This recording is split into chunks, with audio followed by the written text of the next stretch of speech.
Hey everyone, welcome to Raised Traditional. I'm your host, Madison Childers, and I'm so excited that you're here with me today. This podcast is all about embracing and celebrating traditional lifestyles for women, especially in the great outdoors. So grab a cup of coffee, find a cozy spot, and join me on this journey as we explore the beauty and adventure of traditional lifestyle. I can't wait to share these stories with you. Let's get started. All right, everyone, welcome back to Raised Traditional. Today, we are thrilled to have Beka Garris as a passionate traditional bow hunter, homesteader, and author of Field Guide to Feral Parenting. Beka exemplifies field-to-table living while raising her daughters in the great outdoors. Let's dive into her inspiring story. So, Beka, thank you so much for joining us. Thank you for having me. What inspired you to start archery and hunting? Well, growing up, my dad was always big into archery, so I kind of just, followed along. I had an older brother who was really into archery and hunting, and so I wanted to do it. I was the first girl, so, asked my dad. My dad included me in everything, and that's kind of how I got started with just in general hunting and archery. Yeah, I was the same way. My grandfather, he had two daughters and then had me, and then my sister came along. And so he was kind of stuck with all girls. And luckily for him, my mom has no interest in it, but my aunt is an incredible compound archer. Well, that's And awesome. because she's so good, we'll let her be an archer. And still, no, I'm just kidding. She's very, very good. And she's an incredible bow hunter, just an incredible That's person in awesome. general. But then I came along and I was kind of the daughter and son. So they're like, all right, you're going to get into it. And I'm so glad I did. I started it when I was 7 with my grandpa, and it's been the best That's thing awesome. since. So what would you say, were there any role models or pivotal moments that guided you on your journey, especially as a mom? I mean, probably not really. Growing up, I didn't know any women hunters. I didn't know women in general who even liked to be outdoors. I Yeah. remember looking at like Bass Pro Shop catalogs and I saw Brenda Valentine. She was the only Yes. woman in there in the lineup of all the guys. I thought she was the coolest. So I mean, sort of Brenda Valentine, like I was like, oh cool, another woman hunts. So, like girls do hunt. Yeah. Other than that, not really. You know, what's kind of funny is I've never shared this with you, but well, let's see, Bradley's 5.5, so it would have been at least 5 years ago. I was at my grandpa's house, and Bradley was like maybe 6 months old. And so I was just enjoying my grandparents watching my child while I went to the bathroom for, my own time to myself. And I remember my grandpa had, all these like bow hunter magazines and stuff in there. And so I opened one and I'm just kind of like looking through it. And there was this just incredible lady. And so Bradley had been going to um bow hunts with like 3D hunts or 3D shoots with me on his in his pack. Yeah. But we had never been outside like hunting yet.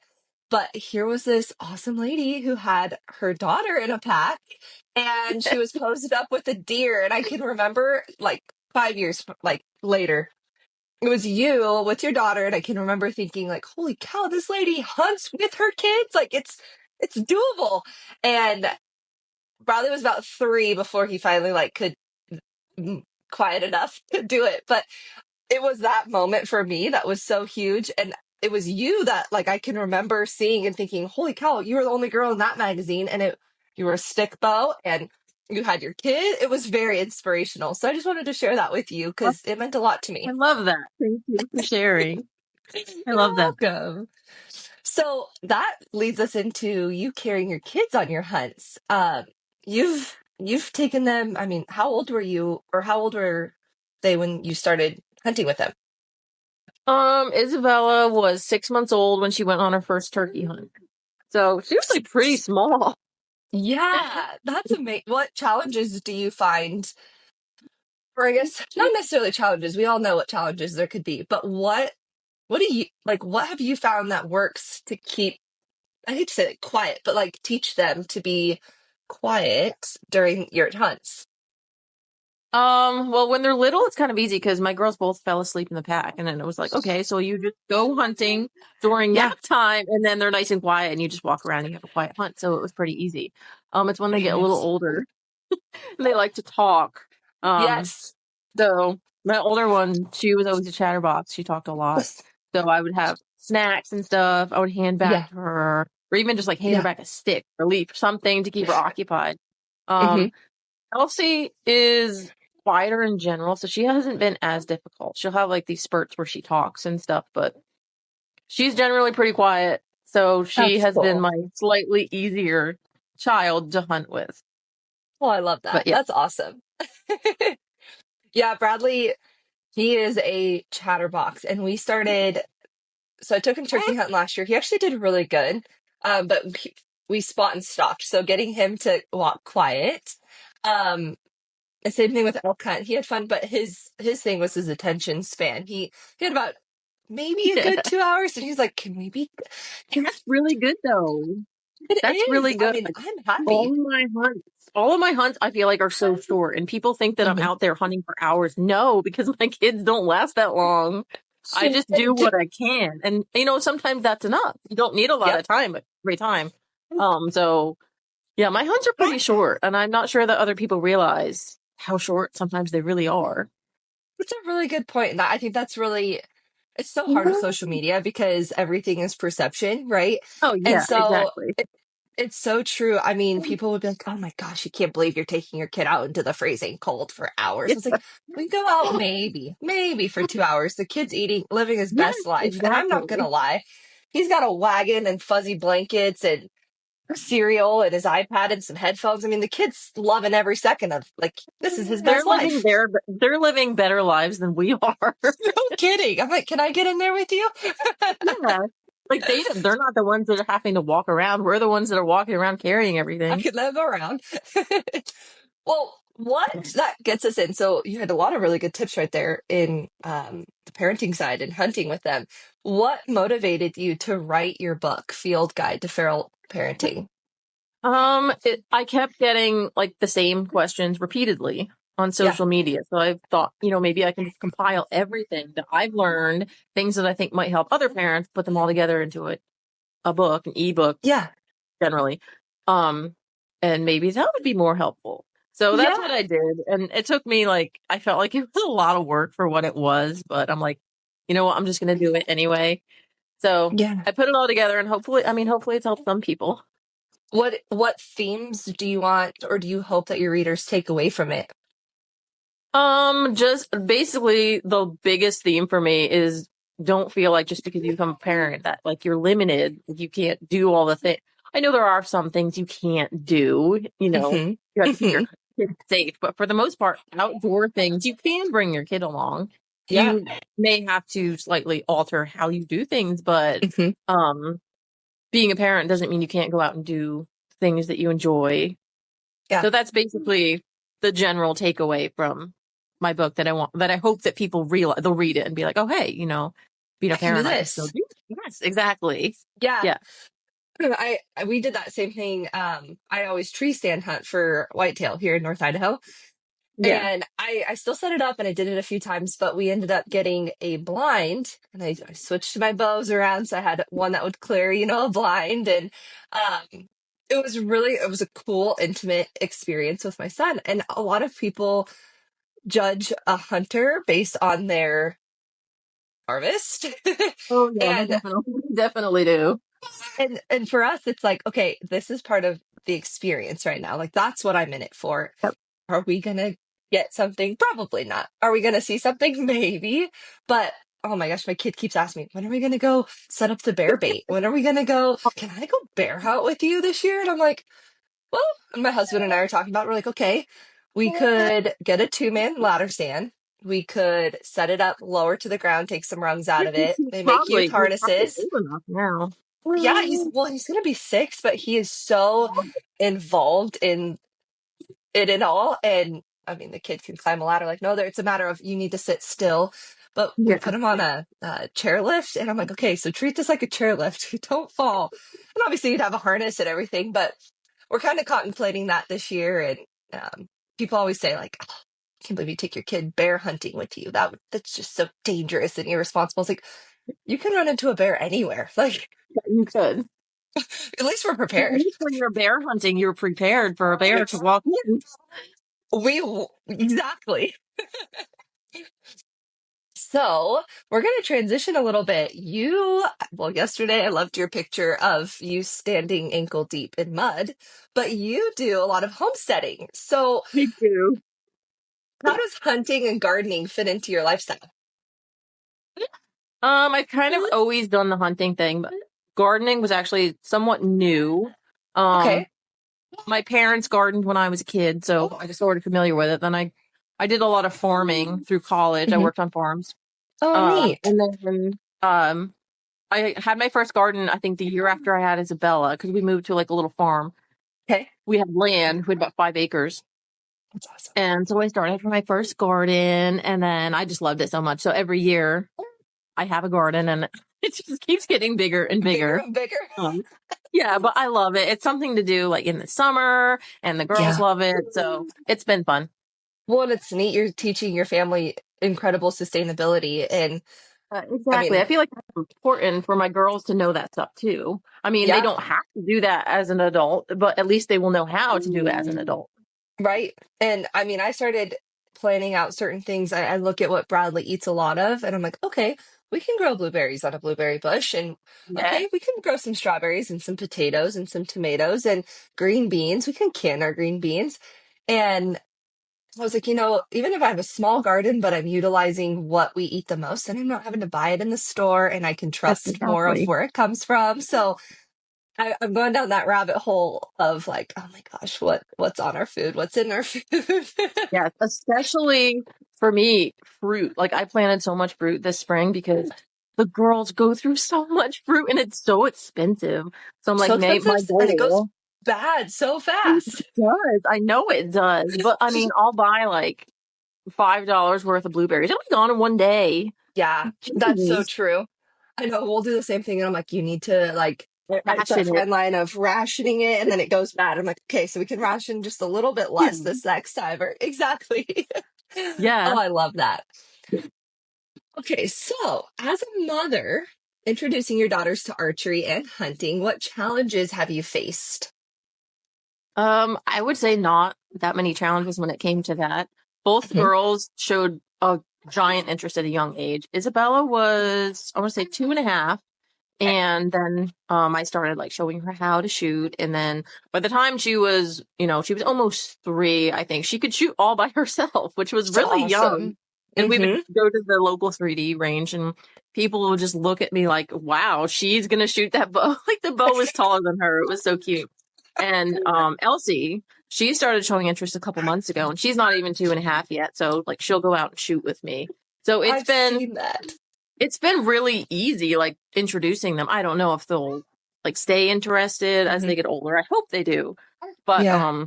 it's been easy just to let them have fun with it. And I never like, Yeah. force them to do it. I'll ask them if Mhm. they want to shoot. If they don't want to shoot, that's fine. But they very much enjoy it. I love that. Yeah, Bradley, he was kind of going through a phase for a second where he's like, I don't want to go shoot my bow. And I'm like, okay, well, I'm an active member in our bow club, and I'm teaching him, this is how we are members. We do these things. And he'll go, and Yeah. like when we do indoor shoots, he'll write like the tags and stuff and like help put them on but he kind of would go like, okay, fine, but then can we go? And then we'd get there, and he's like, did you bring my bow? And so we'd Yeah. set it up, They and I'd be like, always dude, change their mind. it's time to go. And he's like, oh, okay. So we just went to a 3D shoot. It was a traditional only this last weekend. And Riley with Archery's Past, he's one of our favorites. He was there, and he brings this awesome trailer with a whole bunch of trad gear. And that's where I get my pink and red feathers for my arrows. So I stock up every time I see him. And he had these targets out front. Well, Bradley has been begging me for a zombie target since we went and saw a paper target at like our local sporting goods store. I was like, Yeah. buddy, they don't make zombie targets. Like, I've never seen one. And I even looked it up. We didn't find anything. So we're walking down the road to the trailer, and he goes, Mom, and he just takes off. And I'm like, what? Delta McKenzie does make a zombie target. Fun fact. I had no And idea. it was $120, and I was like, I don't want to spend that right now. So we go back to camp, and Really?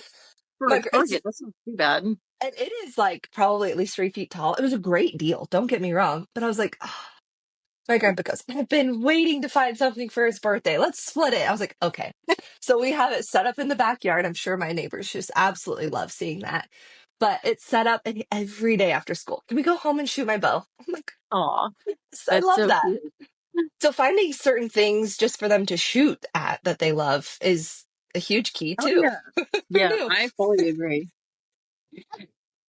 All right. So that kind of leads us into for families wanting to introduce their kids to archery and hunting, what advice would you give them? I would say, let your kid lead. Like you can ask them, see if they show an interest. If they don't show an interest, don't force it because that's literally will just make it worse. That'll push them the Mm-hmm. other way for showing interest.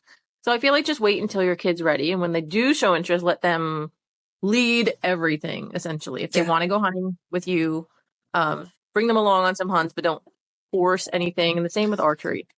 I Yeah, mean, make it I agree. fun and keep it like short and easy and just follow their lead and they'll probably just keep showing more interest in it. If you make it fun and then about spending time with you, Mm-hmm. that makes a massive difference as well. Mm-hmm. I know we were talking about this at our last Bowman meeting, and our active volunteers are a little bit on the they're a little bit older, and so trying to set up these shoots that we have, I mean, it's a lot of work, and so we keep talking about how we need more of the younger generation, and the young blood to Yeah. help set up. And so we're hosting a like open house at our outdoor range, just open to the public, and it's a whole thing of like inviting families, like the entire family learn together.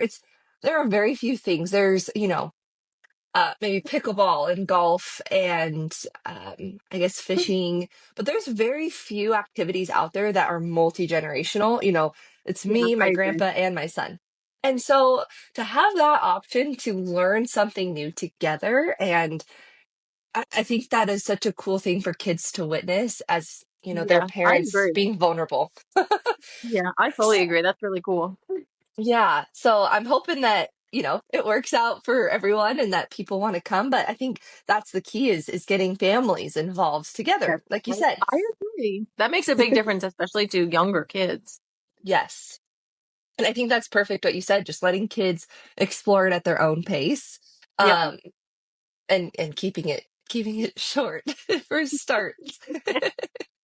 What would you say if you had one chance to change someone's mind uh, to become a traditional archer? What would you say to encourage them that way? Oh, goodness. This one's kind of hard. I would say that probably that I found the biggest difference for me between the compound and the traditional, besides obviously the bow is different. Yeah. I found that I enjoy everything more, I guess. I Hmm. appreciate everything a little bit more just because it is more of a challenge and it is harder. So you have to change your mindset and you Hmm. have to, fully realize the difference between traditional and compound. And I just feel Yes. like you just enjoy everything a little bit more and Yeah. appreciate it a little bit more than the way you do with the compound. Yeah. And we joke all the time that, my husband has his compound. He is very successful at, getting us our harvest every year and filling the freezer. And I appreciate that for him.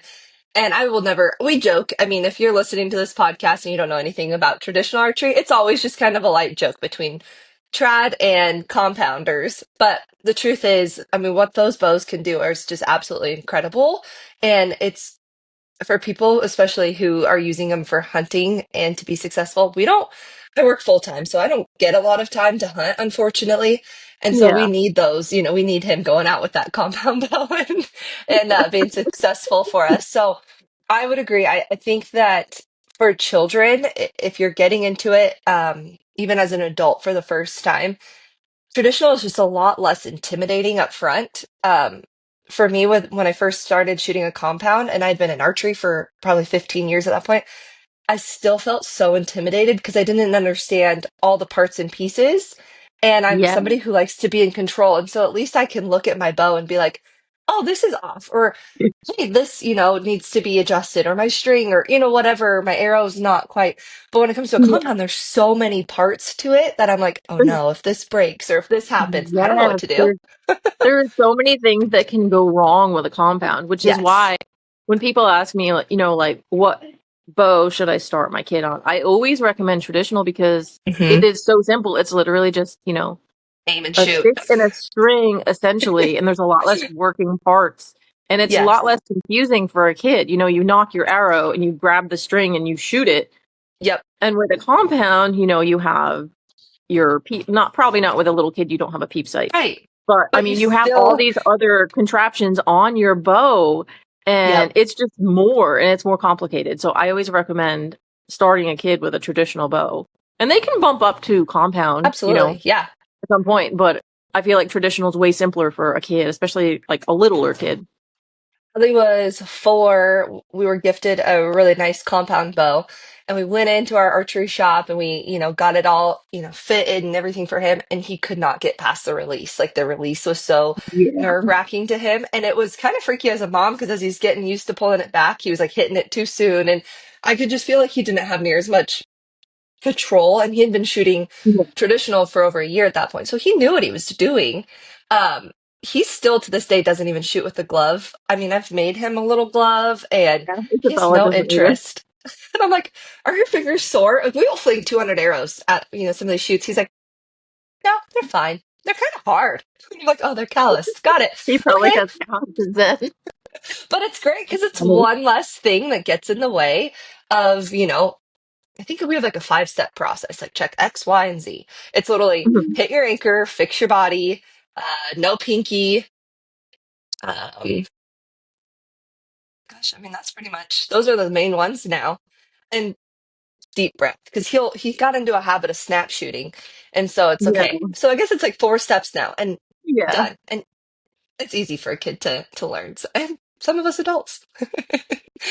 So, Becca, thank you so much for sharing your incredible journey with us. And I encourage you guys to check out her book, Field Guide to Feral Parenting, for more insights on all of Becca's wonderful knowledge. Thank you so much. I really hope that this inspires you to get your family out there and connected to nature and living whatever traditional lifestyle suits you. Until next time.